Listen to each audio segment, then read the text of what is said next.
We all have two people. We all have two people, and I'm not saying you're crazy. We have the easy voice. That's that voice that we all love. That's that very comfortable voice that's that mommy holding you saying, it's going to be okay, it doesn't care how good you are. Just loves you no matter how messed up you are in life. So that's that one voice. This other voice that we walk very far away from is a boy saying, hey, man, you ain't doing it, so we try to get this voice out of our head completely, and we live over here in this land. So what you have to do first is turn up this voice over here. The voice saying things to you that aren't nice, that it's in our head saying, you know what, man, dude, you're not doing it. I'm not saying to put yourself down. I'm saying listen to the truth.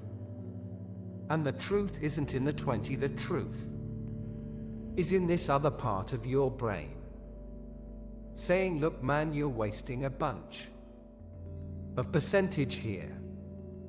We have 80% more that we're not tapping into, because in this other 80 is suffering, pain, failure,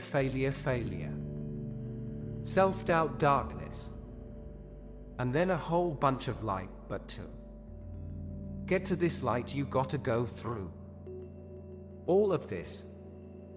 So a lot of us know that I can get over here, but over here, man, this is much better, because I gotta go through this journey.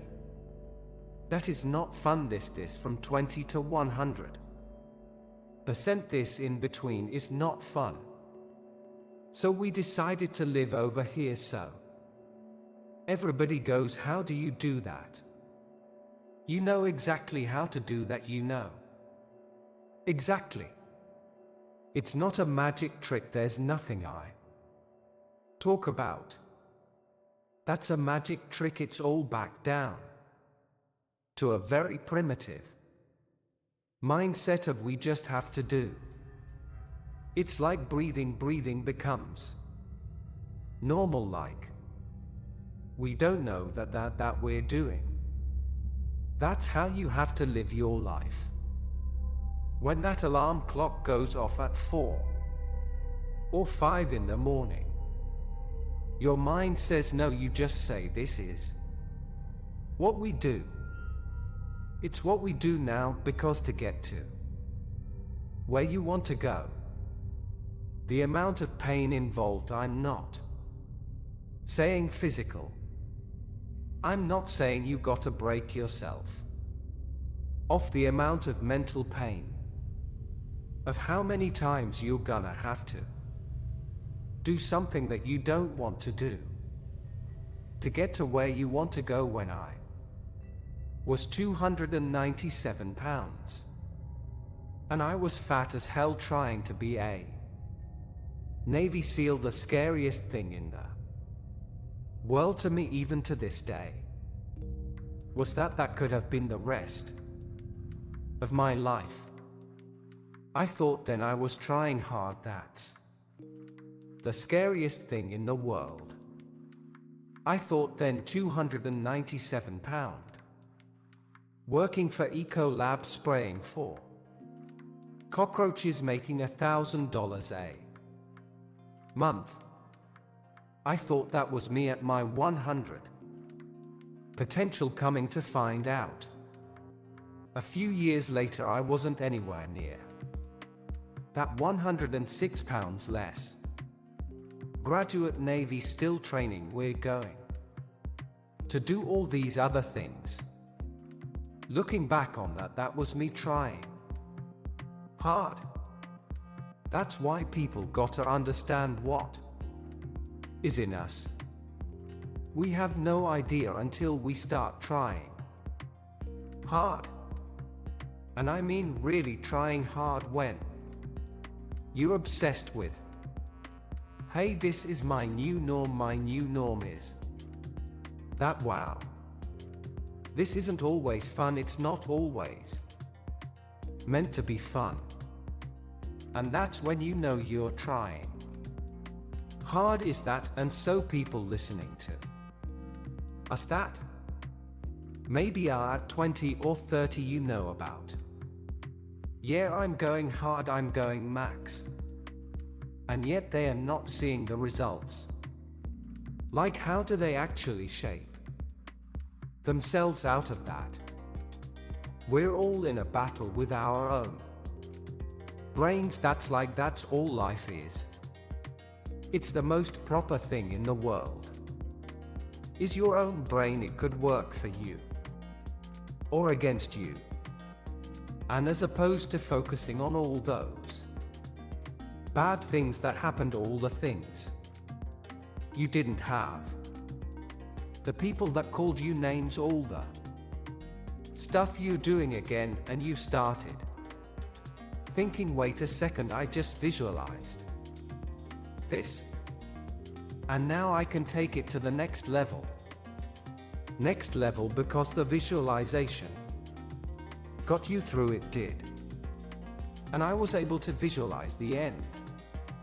So when I was 297, I was all fat and out of shape. I couldn't run a quarter mile. And I was drinking milkshakes and eating boxes of donuts. I visualized, man, how would it feel? For a brief moment I was so there was 22 guys that graduated. I watched this segment on TV about these guys going to Navy SEAL training. And I couldn't even, I wasn't a great swimmer, I was afraid of the water. All this crap, man. But at the very end it says 22 guys. There's command officers up there, and it gives this great speech. I was like, man, I wonder. So I started visualizing me being the 23rd guy in these dress whites, sitting there with these guys, getting that Navy SEAL, graduating this Navy SEAL training. I was like God. So I put myself there. I was like, man, that's an amazing feeling. I put myself there at 297, not even able to do anything that these great men were doing. You get that certificate, you walk across the stage, and what's next? But I didn't know that then my mind was that I thought I lived in that moment forever. So I said, well, man, if I could just feel like that. I could feel like that. And what was that feeling you wanted so bad? No victory, I wanted to win. Not like beat somebody else, it wasn't about that.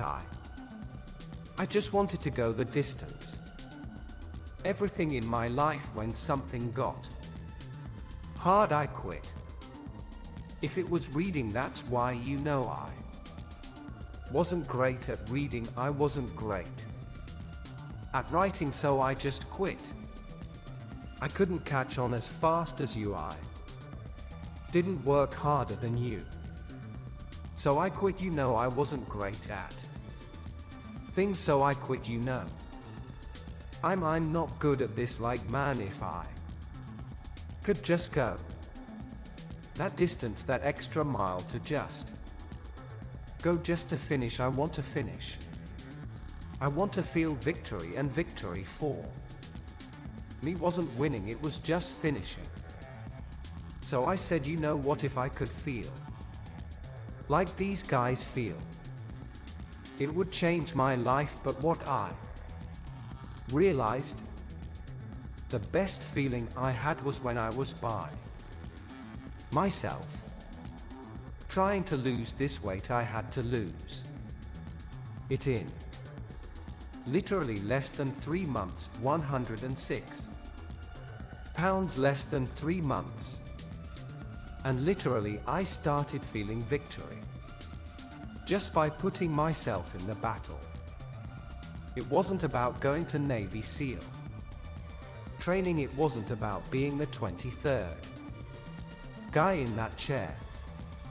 I started realizing, man, just by going to war with myself every day and putting these challenges and these goals and these obstacles, these insurmountable obstacles.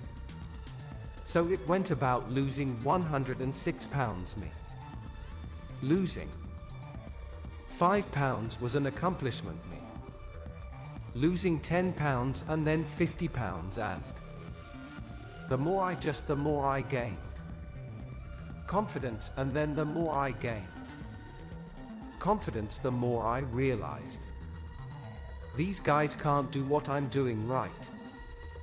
Now I had no coach, had no trainer, had no money, I didn't know how to lose weight. I had no knowledge of what I was doing. I was just working. I was just sacrificing, and then through that, all these different tools started coming up.